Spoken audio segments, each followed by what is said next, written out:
Saya berusaha hijrah tapi belum istiqomah karena orang tua menyuruh ikut syuting. Oh, jadi rupanya sekarang bukan kenakalan remaja tapi kenakalan orang tua. Sudah dua kertas sudah mengaku orang tuanya yang betul. Na'udzubillah, memang akhir zaman, mesti diundang Ustaz Zulkifli M.Ali kemarin, Ustaz akhir zaman, sedangkan saya ini Ustaz awal zaman. Saya berusaha hijrah tapi belum istiqomah karena orang tua saya nyuruh syuting. Karena saat itu saya harus buka aurat. Mestinya engkau yang menyuruh anak gadismu pakai hijab, Pak. Mestinya engkau yang nyuruh anak gadismu pakai baju panjang jubah supaya tak nampak lekuk tubuhnya, Bu. Ini syuting ini mau apa? Ini cari duit. Duit itu untuk apa? Untuk makan, pakaian. Hidup ini kan cuma dua, makan, pakai, sakit, mati, stres, depresi, masuk yang kubur. Hanya sejengkal pikiranmu dalam pikiran. Oleh sebab itu maka carilah rezeki yang halal, carilah rezeki yang berkah. Kulu, makanlah min thayyibat, yang baik-baik, halalan thayyibat, halal dan baik. Na'udzubillah. Sudah dua kertas ini trauma saya. Jangan kertas ketiga ini gitu juga orang tua itu. Apa hukumnya orang setiap saat bersolawat, setiap saat menghibah orang lain? Bersolawat itu ajaran siapa? Nabi. Siapa yang menceritakan ayat orang lain maka dia makan bangkai saudaranya, ajaran siapa? Ajaran Nabi. Dalam Al-Quran, ayuhibbu ahadukum ayyakula lahma akhihi maitan. Maukah kamu makan bangkai saudaramu? Siapa itu yang makan bangkai saudaranya? Yang menceritakan ayat saudaranya. Kenapa ajaran Nabi yang ini kau ambil, yang ini kau tinggalkan? Kalau memang kau umat Muhammad SAW, ajaran Nabi berselawat, ambil, menceritakan ayat orang lain, tinggalkan. Terus waktu itu yang selama ini menceritakan ayat orang lain, berubah jadi selawat. Allahumma shalli ala sayyidina Muhammad. Sallallahu ala Muhammad, sallallahu alaihi wasallam, sallallahu ala Muhammad, sallallahu alaihi wasallam. Selawat, Allahumma sholli ala sayyidina Muhammad, Allahumma sholli ala sayyidina Muhammad. Tapi pada waktu selawat, waktu masih duit, duit. Waktu selawat, sallallahu alaihi wasallam. Ini langsung kita jawab belum ya?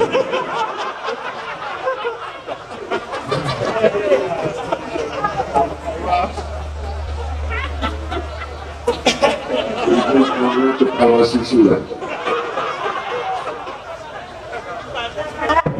Saya mau nanya Ustaz, gimana hukumnya jika anak tidak menuruti keinginan orang tua?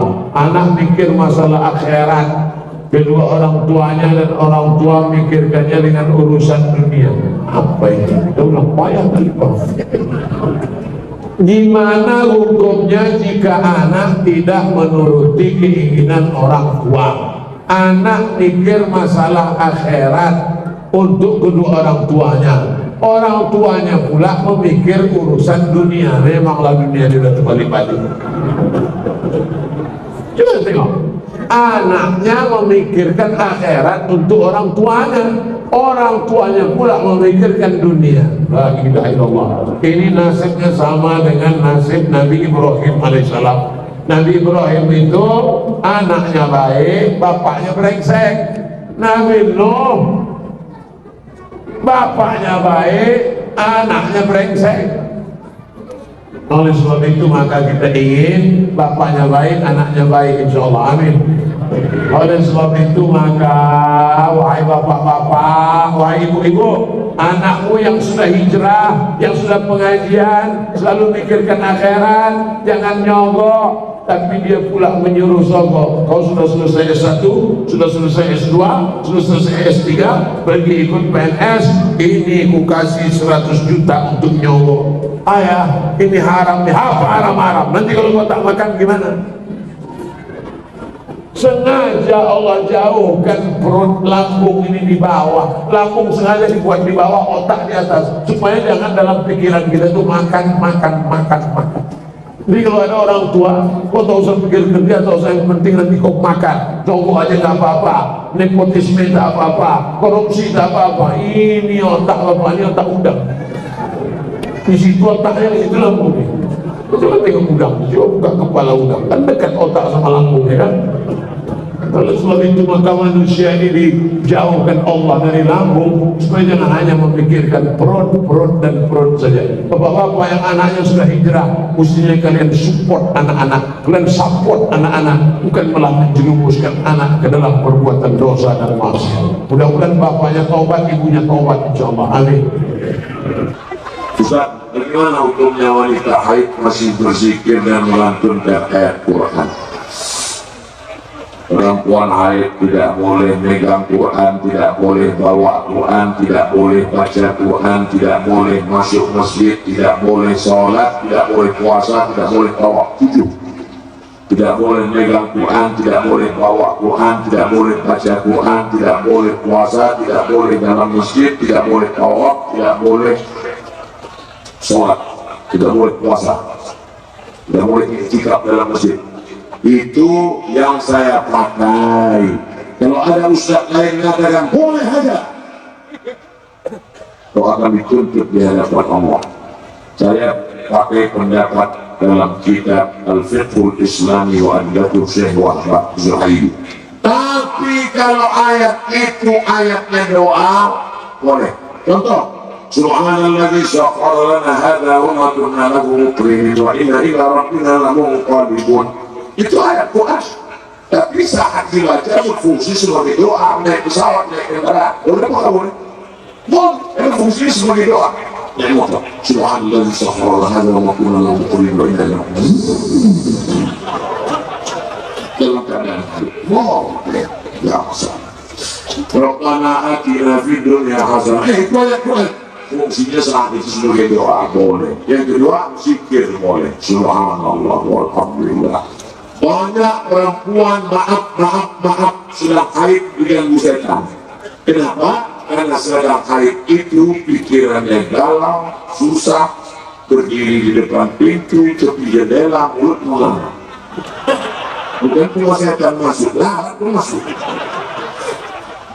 Maka perempuan itu tetap berzikir subhanallah, subhanallah, supaya usir setan. Subhanallah, subhanallah, subhanallah.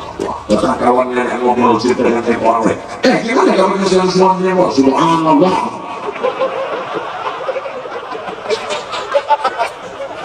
Katanya saya sudah hamil 9 bulan, kata saya alhamdulillah. Allahu Akbar. Untuk seorang suami yang mengatakan aku ingin pisah selamanya melalui WhatsApp, apakah itu termasuk talak, Pak Ustaz? Talak terbagi dua. Yang pertama talak sori. Talak sori itu jelas. Sori artinya jelas. Aku talak, kau talak. Talak itu artinya cerai, bukan ditolak itu sungai. Talak artinya tolak, pakai bahasa Arab. Tolak, tiga. Tolak. Tapi kan orang kita payah nyebut tolak, apa talak? Tolak artinya lepas. Engkau aku talak, artinya kau lepaskan dari ikatan. Kalau dia ucapkan begitu, hai ibu-ibu, hai perempuan, pahami dengan baik. Kalau suamimu berkata aku talak engkau, jatuh talasan. Tolak itu bagi tolak 1, tolak 2, tolak 3. Dia bukan metik langsung tak. Dia manual lagi 1, 2, 3. Nah, tapi ada satu lagi namanya tolak kinayah. Tolak kinayah itu apa? Tolak kinayah itu pakai bahasa kiasan. Pulanglah kau ke rumah orang tuamu. Kalau ibu-ibu nanti disuruh suaminya, pulanglah kau ke rumah orang tua, jangan pulang. Tanya dia, Apa maksudnya itu? Kalau dia bilang enggak ada, aku tak ada maksud, aku cuma menyuruh kau balik aja, baliklah. Tapi kalau kata dia, maksudku aku sudah tak mau lagi, cuma aku segan aja nyebut tolak, sebetulnya ada niat tolak dalam hatinya, maka jatuh tolak satu. Kalau sudah jatuh tolak satu, berapa lama dia masih bisa rujuk? 3 bulan. Jadi kalau jatuhnya tolak satu tanggal 20 September nih, 20 Oktober, 20 November, 20 Desember, 10 hari sebelum tahun baru, alhamdulillah, sebelum habis iddah 3 bulan. Tapi kalau sudah habis iddah 3 bulan mau rujuk juga, maka mesti akad nikah ulang. Cukup rukun syarat, wali harus ada, saksi ada 2 orang, ada mahar, ada ijab, ada qabul. Diakadkan balik sekali lagi macam pengantin baru dulu. Aku nikahkan engkau dengan anakku dengan mahar sebentuk cincin emas. Nah, sah. Itu namanya pengantin baru stok lama. Udah jelas? Insya Allah pengajian saya jelas. Ada pun orang yang bilang pengajian saya nggak jelas, nggak ada duit beli paket ya, potong-potongnya video. Orang potong ayam, dia potong video. Ustaz, bagaimana hukumnya menyembunyikan uang suami?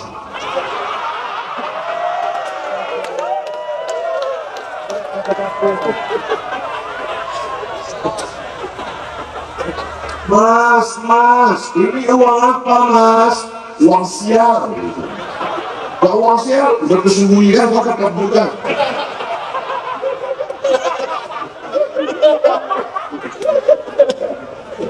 Waktu nikah, bapak punya kebun sawit, kebun karet, kebun padi, sawah.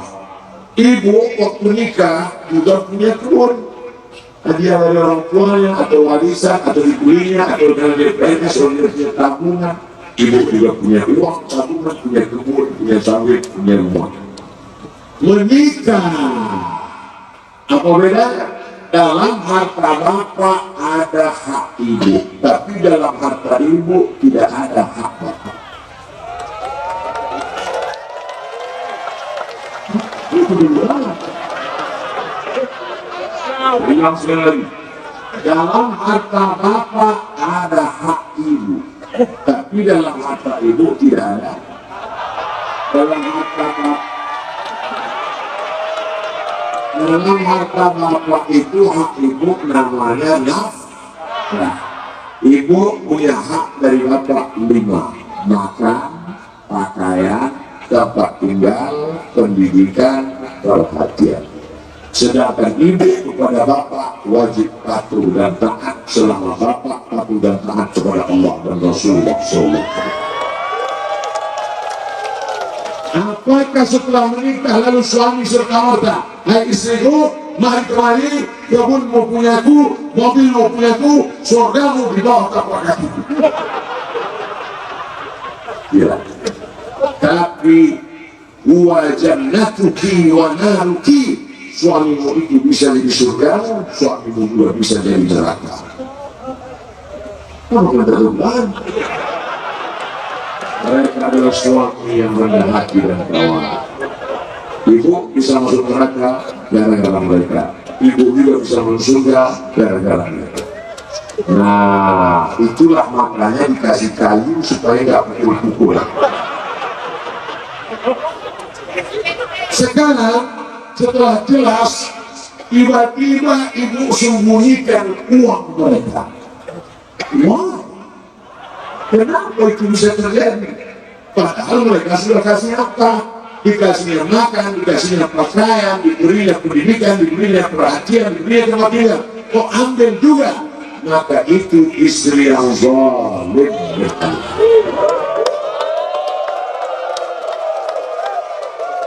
Tapi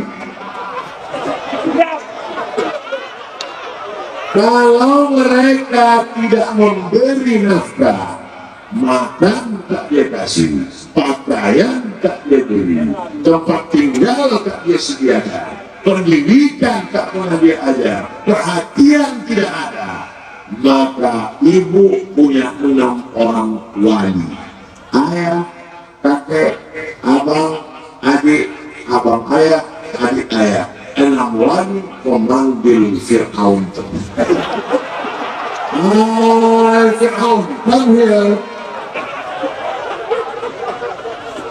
Saya ceritakan jalur yang formal. Adapun ibu tiba-tiba cari dompetnya pas dia mandi, lalu diambil, itu namanya jalur non formal. Tidak dibenarkan. Apakah boleh mencuri listrik karena negara curang? Tidak boleh. Dalam sosialisasi Komisi Fatwa Majelis Ulama Indonesia tentang mencuri listrik, alasan mereka, kenapa mencuri listrik? Karena negara curang, kamu curi listrik. Tidak boleh begitu. Karena suami pengkhianat lalu dibalas dengan pengkhianatan, bukan ajaran Islam. Ibu punya wali ibu memanggil, cari wali ibu yang kira-kira polisi, tentara, yang punya pistol. Mereka cuma punya pistol.